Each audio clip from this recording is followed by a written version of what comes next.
నమస్తే, welcome to ఇహా. నేను మీ షన్విత. ఆధ్యాత్మిక విషయాల గురించి మాట్లాడడానికి ఇప్పుడు మనతో పాటు సింధు మాతాజీ ఉన్నారు. అమ్మతో మాట్లాడి తెలుసుకుందాం. నమస్తే అమ్మ. నమస్తే అమ్మ. ఎలా ఉన్నారమ్మా? బాగున్నాను. అమ్మ, ఇప్పుడు ఎక్కువ రీసెంట్ టైంలో చూసుకుంటే కామాఖ్య. సో మేము కామాఖ్యకు వెళ్ళాం, ఇక్కడ అమ్మవారిని దర్శించుకున్నాం, మంచి జరిగింది అని అంటున్నారు. అసలు కామాఖ్యలో ఏ దేవత ఉంటారో, ఎలా పూజిస్తారమ్మా కామాఖ్యలో? ఓం శ్రీ గురుభ్యో నమః. ఓం శ్రీ మాత్రే నమః.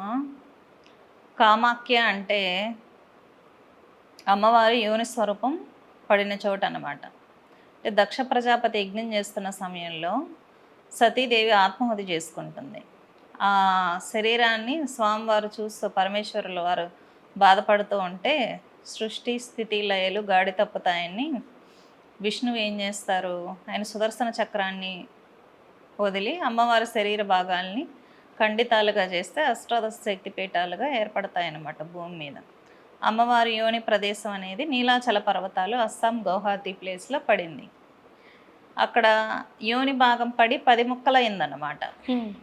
యోని భాగం 10 ముక్కలయ్యి దశమహావిద్యలుగా ఉద్భవించాయి. అంటే కాళి, తార, చిన్నమస్త, భైరవి, బగలాముఖి, ధూమావతి, మాతంగి, కమలాత్మిక, ఇలాగా 10 మంది దేవతలు ఉద్భవించారనమాట. మీకు తేనె తొట్టు ఆకారంలో గర్భాలయం కనపడుతుంది గౌహాతి అని కొడితే. అదే ప్రధాన ఆలయం అన్నమాట. ప్రధాన ఆలయంలో ఏముంటుంది? లలితాదేవి ఉంటారు ప్రధానమైనటువంటి ఆలయంలో. లలితాదేవికి అటువైపు ఇటువైపు కమలాత్మిక అమ్మవారు, త్రిపుర సుందరి కమలాత్మిక అమ్మవారు ఉంటారు. తర్వాత మాతంగేశ్వరి అమ్మవారు ఉంటారు. అంటే ఏంటి? గర్భాలయంలో ఉండేది ఎవరు? పార్వతీదేవి యొక్క తాంత్రిక స్వరూపమే లలితా పరమేశ్వరి. సరస్వతీదేవి యొక్క తాంత్రిక స్వరూపమే మాతంగేశ్వరి. లక్ష్మీదేవి యొక్క తాంత్రిక స్వరూపమే కమలాత్మిక అన్నమాట. వీళ్ళు ముగ్గురు, అంటే ముగ్గురు అమ్మలు గర్భగుడిలో ఉంటారు. తర్వాత చుట్టుపక్కల 7 మహావిద్యలు ఉంటాయి. అంటే అక్కడక్కడ కొంచెం దూరంగా ఉంటాయి అన్నమాట. చాలా దూరంగా కొండ మీద భువనేశ్వరి దేవి ఉంటుంది. కాబట్టి మీకు లలితాదేవికి నవావరణ మంత్రం ఉంది తాంత్రిక సాంప్రదాయంలో. అంటే లలితా సహస్రనామాలు అంతా చేస్తే ఎంత శక్తి వస్తుందో, ఈ ఒక్క మంత్రం చేస్తే అంత పవర్ వస్తుంది అనమాట. మంత్రం ఏంటంటే ఓం అనేది ఏంటంటే ప్రణవం తర్వాత ఐంకారం. ఐం బీజం ఎవరిది? సరస్వతీదేవిది. తర్వాత హ్రీంకారం. హ్రీం బీజం ఎవరిది? లలితా పరమేశ్వరి. తర్వాత శ్రీం బీజం అంటే లక్ష్మీదేవిది. శ్రీమాత్రే నమః అని వస్తుంది.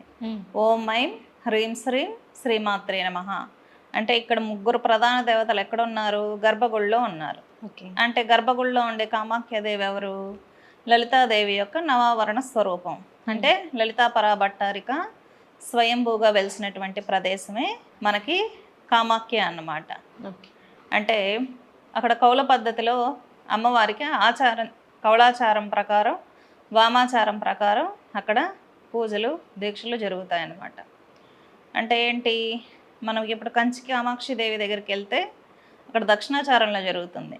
ఎందుకంటే ఆదిశంకరాచార్యులు వారు అక్కడ శ్రీచక్రాన్ని ప్రతిష్టాపన చేసి దక్షిణాచారంలోకి అమ్మవారిని మార్చారనమాట.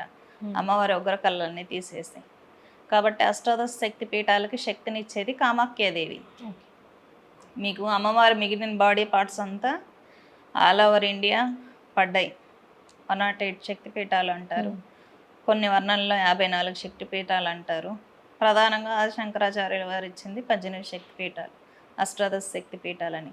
వాటిల్లో కూడా ప్రధానంగా 4 శక్తి పీఠాలని ఉంచారన్నమాట. అంటే కామేశ్వరుడు, కామేశ్వరి స్వయంగా ఉద్భవించినటువంటి ప్రదేశమే కామాఖ్య.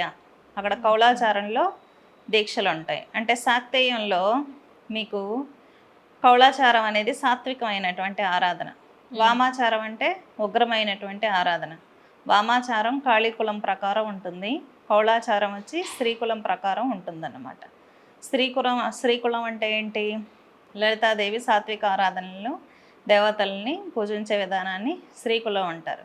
కాళీకులం అంటే ఉగ్రదేవతలను ఆరాధించడాన్ని కాళీకులం అంటారన్నమాట. కాబట్టి లలితాదేవి అక్కడ కౌల దేవతగా పూజలు అందుకుంటుంది. కౌలాచారం అంటే ఏంటంటే కుల ప్లస్ అకుల.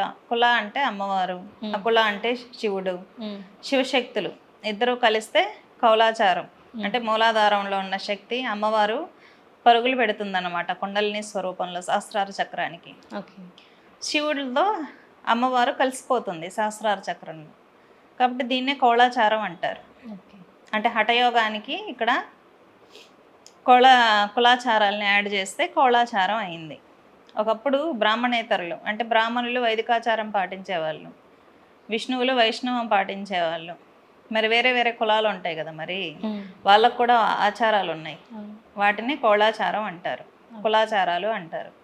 కాబట్టి కులాచారాల ప్రకారం కామాఖ్యల అమ్మవారికి ఆరాధన జరుగుతుంది.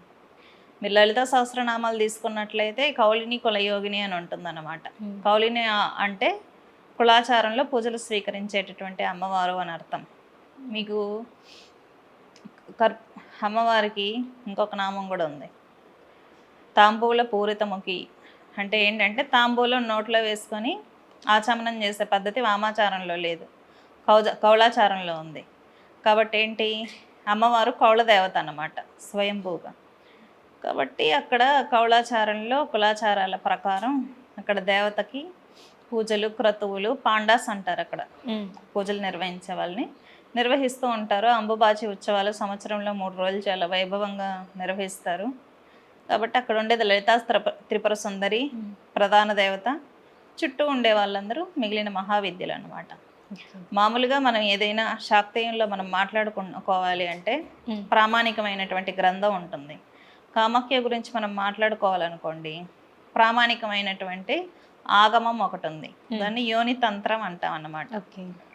ఆగమ శాస్త్రాలు అంటే ఏంటంటే, మనం ఏదైనా ఒక బుక్ ఏదో ప్రొడక్ట్ కొన్నప్పుడు ఒక మాన్యువల్ ఉంటుంది, ఎలా ఉపయోగించాలి ఏంటి అని.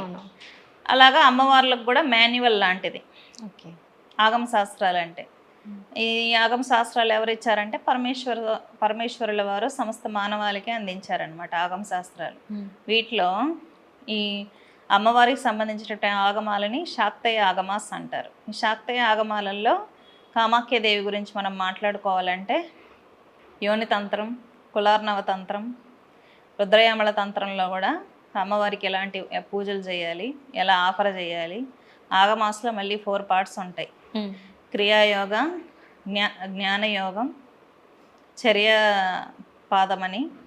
ఇలాగా అంటే అమ్మవారికి ఎలా దీక్ష చేయాలి, తర్వాత విగ్రహాల గుడి టెంపుల్ ఎలా కట్టాలి, విగ్రహం ఎంత సైజు ఉండాలి, ఏ ఏ దేవతలు ఏ పక్కన పెట్టాలి, అలాగా క్రియాపాద, చర్యాపాద, ఇలాగా 4 పాదాలలో ప్రతి ఆగమం ఉంటుందన్నమాట. అంటే దేవతకి ఎటువంటి పుష్పాలు సమర్పించాలి, ఎటువంటి నివేదనలు ఎప్పుడెప్పుడు ఎలా చేయాలని చెప్పే మాన్యువల్నే శాక్తేయ ఆగమాస్. అమ్మవారికి అక్కడ యోని తంత్రం ప్రకారమే పూజలు జరుగుతాయి. కులార్ణవ తంత్రం ప్రకారమే అక్కడ దక్షిణ కాళికి కూడా పూజలు నిర్వహించడం ఉంటాయి. పంచమకార సాధనలు కూడా ఉంటాయి. కాబట్టి చాలామంది ఈ మధ్య ఫ్లోటింగ్ కూడా పెరిగింది, కామాఖ్యకి వెళ్ళే ఫ్లోటింగ్.